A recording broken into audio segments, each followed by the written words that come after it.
जय श्री कृष्ण मित्रों, कैसे आप सब। चैनल पे नए हैं तो चैनल को सब्सक्राइब कर लें ताकि हमारे द्वारा बनाई हुई कोई वीडियो सबसे पहले आपको प्राप्त हो। चैनल पे और भी बहुत सारी ज्ञानवर्धक वीडियोस हैं, आप उनका भी लाभ ले सकते हैं। जो बाकी हमारे मित्र हैं, बंधुजन हैं, जो हमारे सब्सक्राइबर नहीं हैं, वो भी वीडियो में दिखाई जाने वाली जानकारी का लाभ ले सकते हैं। मित्रों, आज बात कर रहे हैं कि क्या श्री कृष्ण वाकई में यादव थे या उनके जन्म की कोई और कथा है। तो जो सही बात है वो सब जानते हैं कि वसुदेव जी और देवकी जी के पास ठाकुर जी का जन्म हुआ था, जो अवतरित हुए। मैं बार बार कहता हूँ कि वो योनि से उत्पन्न नहीं हुए, अपनी माया को वश में करके ठाकुर जी वहाँ पे अवतरित हुए, उन्होंने शिशु का रूप धारण किया।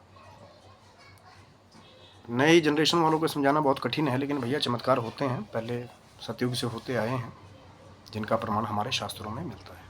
तो ठाकुर जी ने खुद को प्रकट किया, लेकिन उनका नाम किस वंशावली से जुड़ा।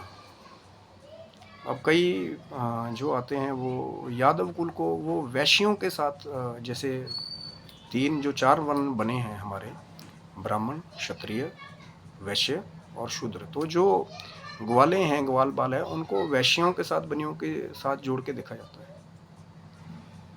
जहाँ पे ठाकुर जी की पालना हुई, ठाकुर जी को पाला गया। लेकिन किस वंश के बीच में उनका अवतरित होना बताया जाता है। गुरसेन जी उनके नाना थे, जो राजपूत थे, जिन्हें ठाकुर कहा जाता है, क्षत्रिय। और उनके पुत्र आगे, या उनकी पुत्री आगे जो है राजपूत कुल की थी, वहाँ उनके साथ ठाकुर जी के अवतरित होने का चीज़ों को जोड़ा जाता है।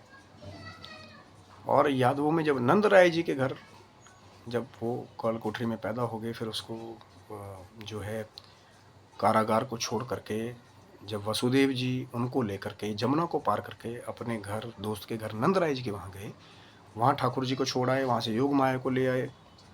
तो ठाकुर जी का जो जन्म का विवरण है वो यादवों के कुल से सिर्फ पालने को लेकर जुड़ा हुआ है। हाँ, हालांकि मैं बात जरूर कहता हूँ कि सारा जगत, सारी सृष्टि ज़्यादातर माँ यशोदा जी का नाम ठाकुर जी के साथ जोड़ती है, क्योंकि जो माँ पालन करती है उसको बड़ा दर्जा दिया जाता है। लेकिन मैं सिर्फ आज बात करूँ कि किस वंशावली के साथ उनका जन्म जो है, वो अवतरण जो है वो जुड़ा हुआ है। पालना उनकी नंद गांव में जाकर के हुई, नंद जी के घर में हुई, लेकिन जो उनका जन्म है वो जो उग्रसेन जी का जो क्षत्रिय कुल था, जो उनका नाना कुल है, या वसुदेव जी उनका जो पिता का कुल था, वो क्षत्रिय कुल से जुड़ा हुआ था। तो एक तरह से वो एक राजपूत कुल में अवतरित हुए। मैं फिर कह रहा हूँ कि योनि से उत्पन्न नहीं, अयोनिजा, अवतरित होना, प्रकट होना। और उनकी पालना जो है वो यादव कुल में जाके हुई। फिर जो श्री कृष्ण जी के जो पुत्र हुए, पौत्र हुए आगे, सब कथा जानते हैं कि बाद में वो आपस में लड़के ही मर के वहाँ पे ख़त्म हो गए। उनके वंश का बताया जाता है कि जैसा ही गांधारी ने श्राप दिया था कि जैसे आपने मेरे वंश को लड़वाया, आपका वंश भी आपस में ही लड़ लड़ के ख़त्म हो जाएगा। तो ऐसा ही हुआ था बाद में। सरकंडे के द्वारा जो है उसको भी शायद पूरी वीडियो बनाया जाए कि कैसे उनका वंश का अंत हुआ था। तो आपस में लड़के सारे जो, तो टेक्निकली जो राजपूत कुल से जुड़े हुए थे वो फिर यादव कहलाए, और आपस में ही जो कृष्ण जी के पुत्र पौत्र थे वो सब के सब खत्म हो गए, उनकी वंशावली वहीं पे खत्म हो गई।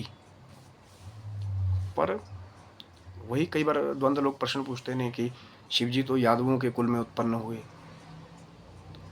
तो वो बात वहीं आ जाते हैं कि पैदा वो कहीं और हुए, पालना उनकी कहीं और हुई, और बाद में उनके वंशज तो आपस में लड़के खत्म हो गए, उनके वंशज नहीं रहे।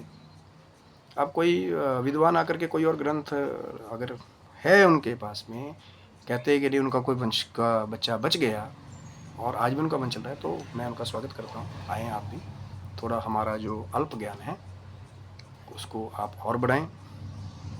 उद्देश्य है सिर्फ जो फैक्ट्स हैं, जो सच्चाई है, उसके ऊपर काम करने की। अगर कोई नई चीज़ पता लगती है तो उसके लिए भी कोई बढ़ाई नहीं, कोई छुटाई नहीं। देखिए, ज्ञान एक 20 साल का बच्चा भी दे सकता है, जिसके पास अगर हो सकता है पिछले जन्म में कोई ऋषि मुनि रहा हो, इस जन्म में किसी कारणवश बालक बन के उत्पन्न हुआ है, और ज्ञान 70 साल के वृद्धों से भी लिया जा सकता है। तो इसमें कोई बड़ाई छोटाई नहीं। अगर मैं कोई गलत बात करूँगा, कोई बड़ा अगर मुझे समझाता है या हमें वो सही ज्ञान देता है, तो मैं उनका धन्यवाद करता हूँ। इसमें कोई बड़ी छोटे वाली बात नहीं, कोई द्वंद्व नहीं है।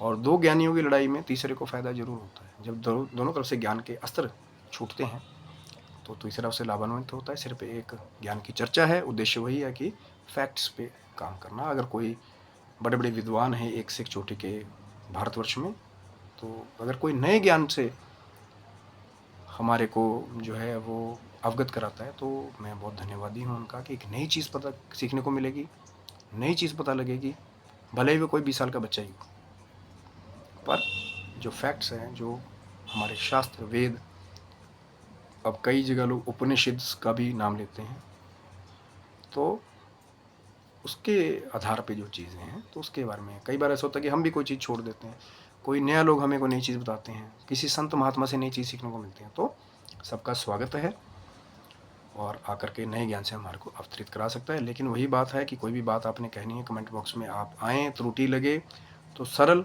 स्पष्ट भाषा में आप अपना कमेंट लिखें, जिसे मर्यादा भी बनी रहे, क्योंकि बच्चे, माताएं, बूढ़े सब कई बार वीडियोस देखते हैं, कमेंट्स पढ़ते हैं।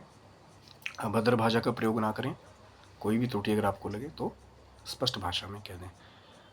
अब फिर वही बात है, वैसा कमेंट में आपको किसने बताया, आपको किसने बताया, तो मैं बार बार याद कर रहा हूँ, जो हमारे वेदों से, शास्त्रों से या संतों द्वारा प्राप्त होता है, वही वीडियो बना करके आपके साथ जानकारी शेयर करा। आशा करता हूँ मित्रों वीडियो आपको अच्छा लगा होगा। ठाकुर जी के बारे में लाइक करें, शेयर करें, सब्सक्राइब करें, ताकि आप मस्त रहें, स्वस्थ रहें। ठाकुर जी कृपा आपके संपूर्ण परिवार पर बनी रहे। जय श्री कृष्ण।